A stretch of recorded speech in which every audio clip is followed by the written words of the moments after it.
Hello and welcome back to another YouTube video. If you're new, my name's Lauren.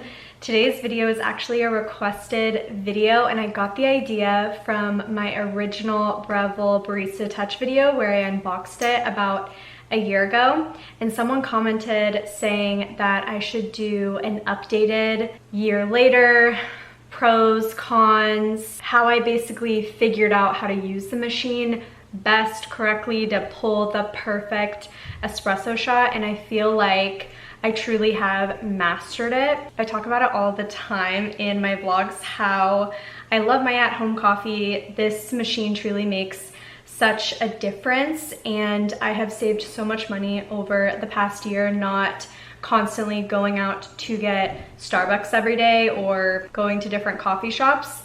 This has made such a difference. I look forward to my coffee at home over anything else. And I'm gonna share with you guys my tips and tricks to get the perfect espresso shot at home.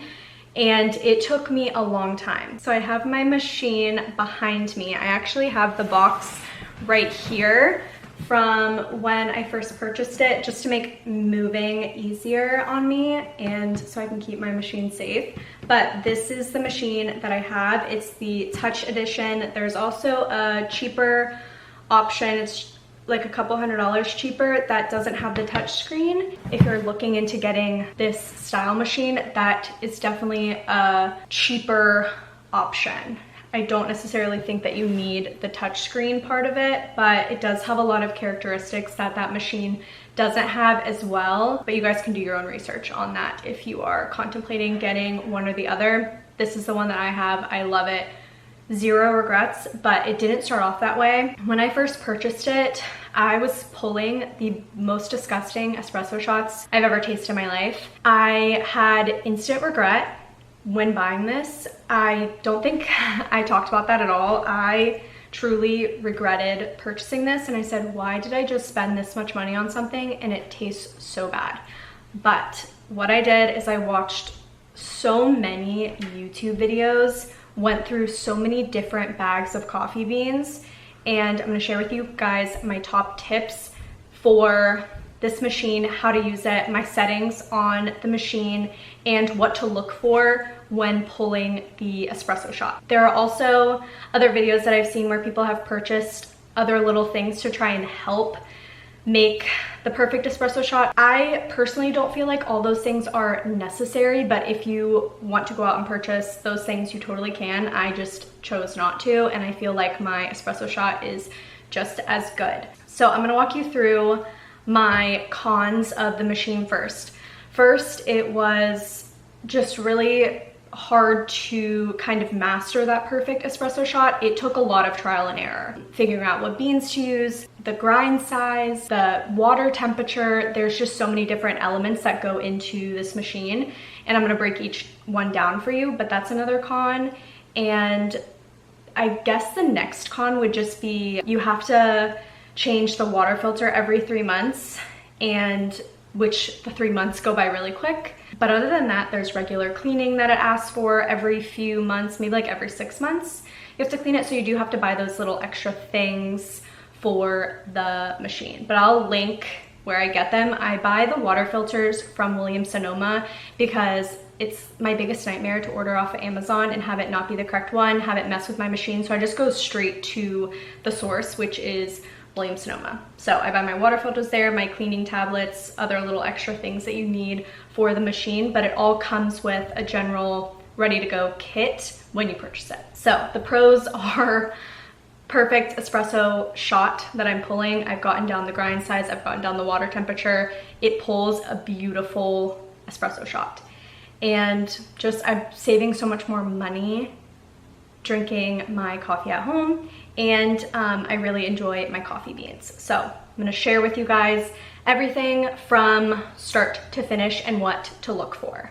With my experience, I have used Starbucks coffee beans before and I've never gotten a great espresso shot from those.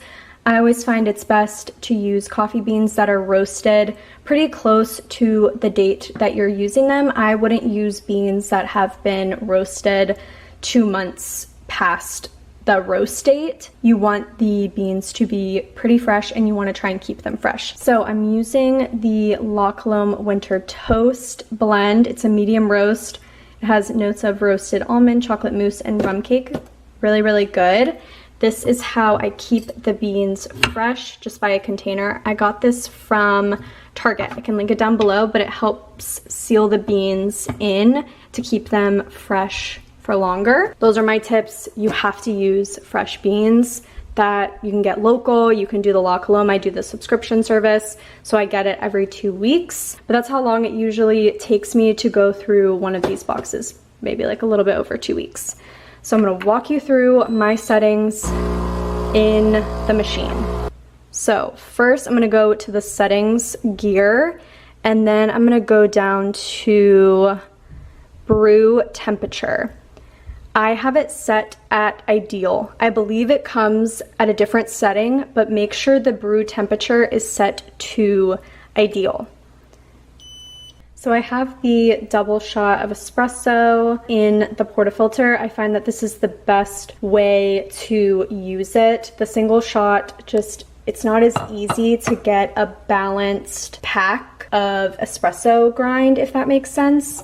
So just wanted to point that out. I have the grind amount set to 15 seconds. I find that that's a perfect amount of ground espresso.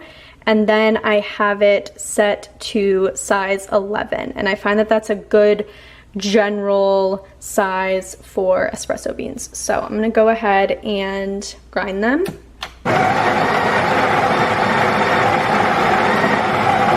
Okay, I also use these towels for my coffee. Just, you'll understand why in a second. But I get them from like Home Depot in a huge pack, and they just make the cleanup process really easy. So you'll notice that there's a lot of ground coffee that's kind of overflowing the portafilter a little bit. You want all of the ground coffee. And this is where a scale would come into play, but I just don't feel the need to have one.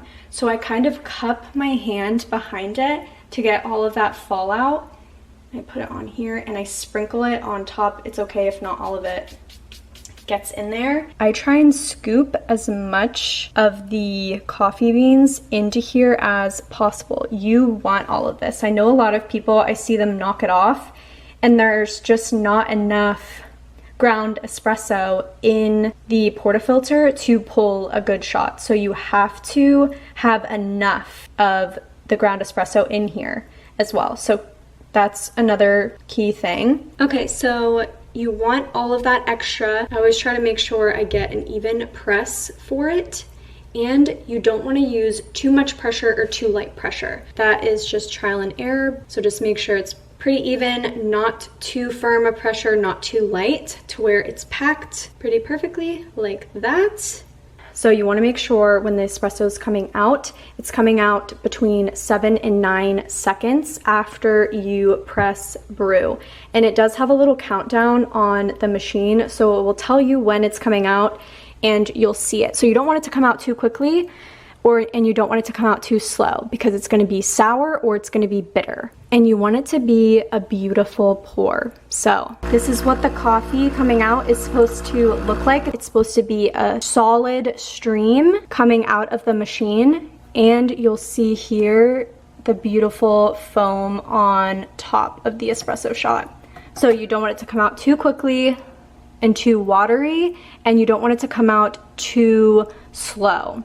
So I think this is the perfect espresso shot. That is exactly how it's supposed to come out to achieve this perfect espresso shot. There are so many different things that go into this machine and pulling the perfect espresso shot. So I really hope these tips and tricks that I mentioned and my little walkthrough process of how I get my perfect at-home espresso using the Breville Barista Touch helped you in any way. I will link this machine down below. It's